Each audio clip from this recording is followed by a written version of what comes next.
good afternoon, and welcome. Welcome to the garden. Welcome to Garden Conversations with Rose. It's Saturday, the weekend. It's April 9th, 2022. And here in the garden in the month of April, we are focusing on mothers. This is in honor of my own mother, Veronique Dinard, who celebrates her 95th birthday on April 29th.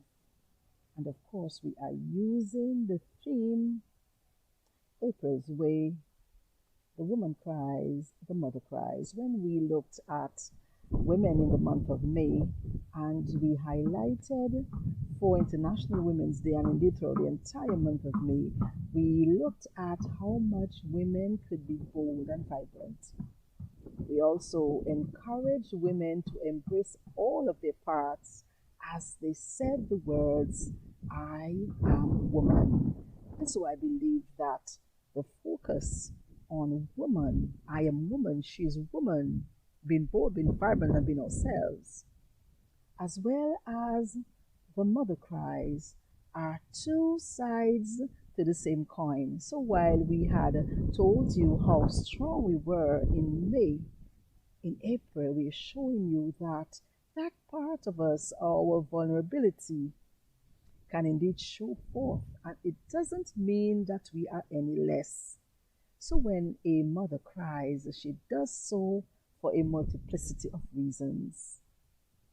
I did two blogs on my blog site, gardenconversationswithrose.com.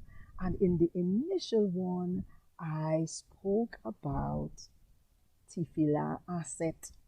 This is Dominican Creole for the girl is pregnant.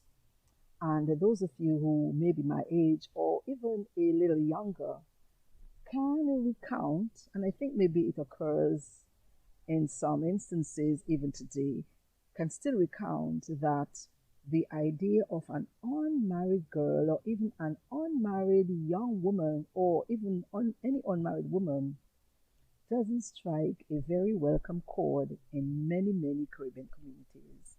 And so when I grew up in the 70s and even in the early 80s, I remember that being pregnant as a young girl was somewhat insulting, it was shameful and degrading, and girls or women were often cussed when they became pregnant. And this was particularly true if you found yourself as an unmarried girl or pregnant girl rather when you were in school. So if you had passed your exam and couldn't continue because of pregnancy, that was indeed a very shameful thing. So your mother might have cussed and she would have also cried.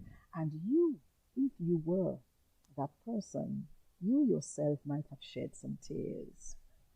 I believe also that women who were unmarried and were pregnant, particularly if they became pregnant for someone else's husband, that was indeed something to be ashamed of. So many women were shushed and hushed and put aside and pointed fingers at and were just shunned downright as they were unmarried.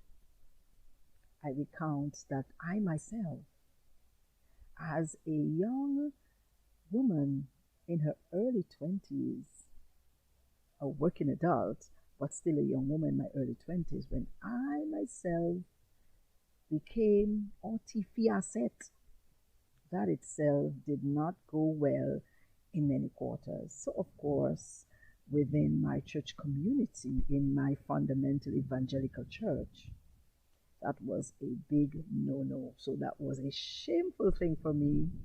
And I was shoved aside, put aside, not encouraged at all. As a matter of fact, when my child was born, and I attempted to go back and ask for her to be dedicated in my assembly, I was told that we do not dedicate babies of women who were not married.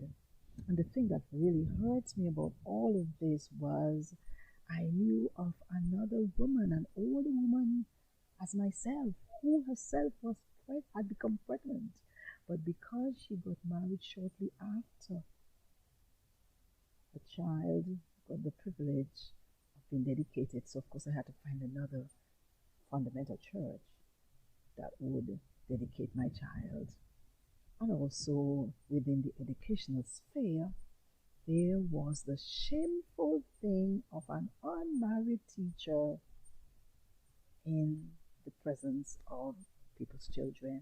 So, whereas I was at Teachers College at the time, the law stipulated that as long as you were unmarried and pregnant, you were required to quit working, remain at home for 6 months, and you had no income. So you were sent home for 6 months with no pay.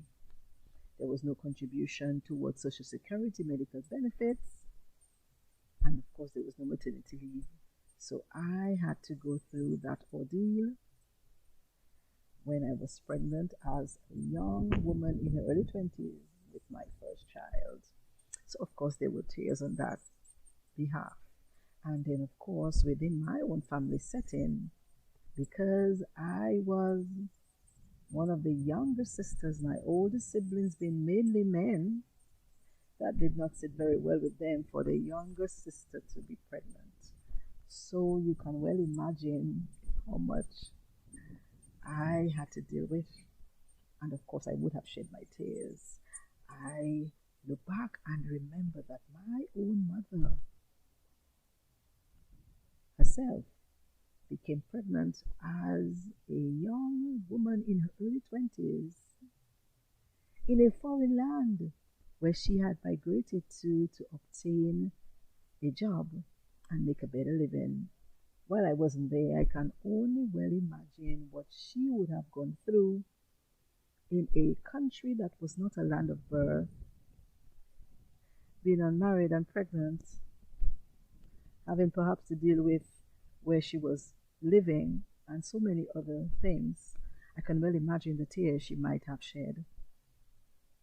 And so I see similarities between myself and my mom in that regard, and I wish to honor her because throughout my own pregnancy with my first child, even I knew that she was disappointed. She never showed any ill will toward me. She supported me the entire time and was right there beside me up to the night before I gave birth. So I really, really want to give honor to her in that way. So you woman out there, you woman who would have cried, who cries, you young girl who would have shed tears on account of you becoming pregnant, you are not alone.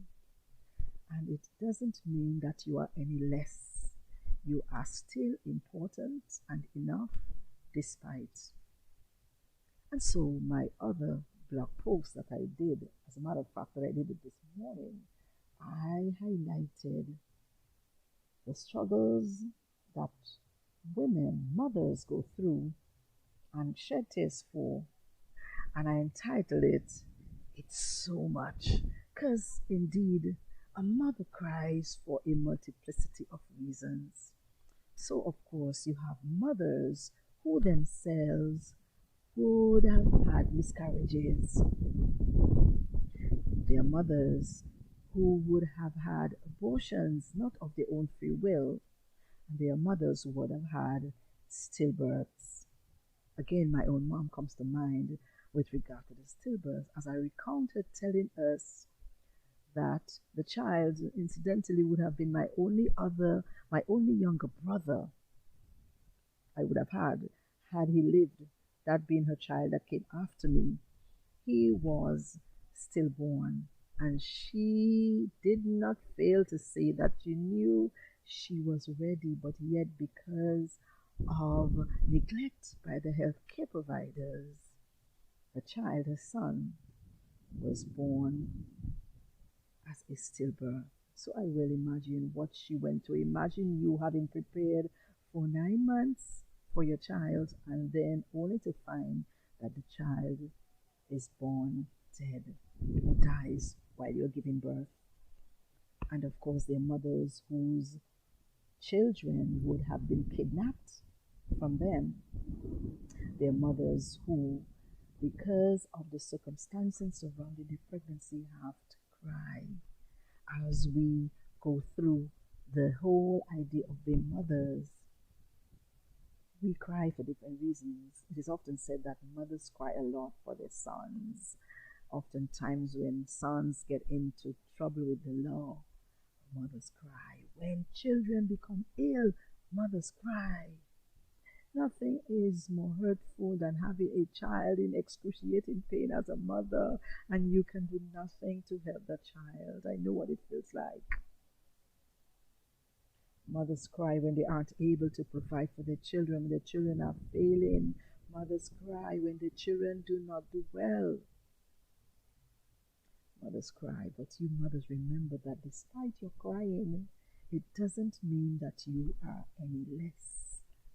So I urge you to join us in the garden as we show you some more tips on how to get along with yourself even as you cry as a mother. Join us for our interviews that we will have for you, and go to gardenconversationswithrose.com, that blog site where you can read more about the Mother Cries. Stay in the garden with us. Invite a friend over for April's Way in the Garden for Mother Cries.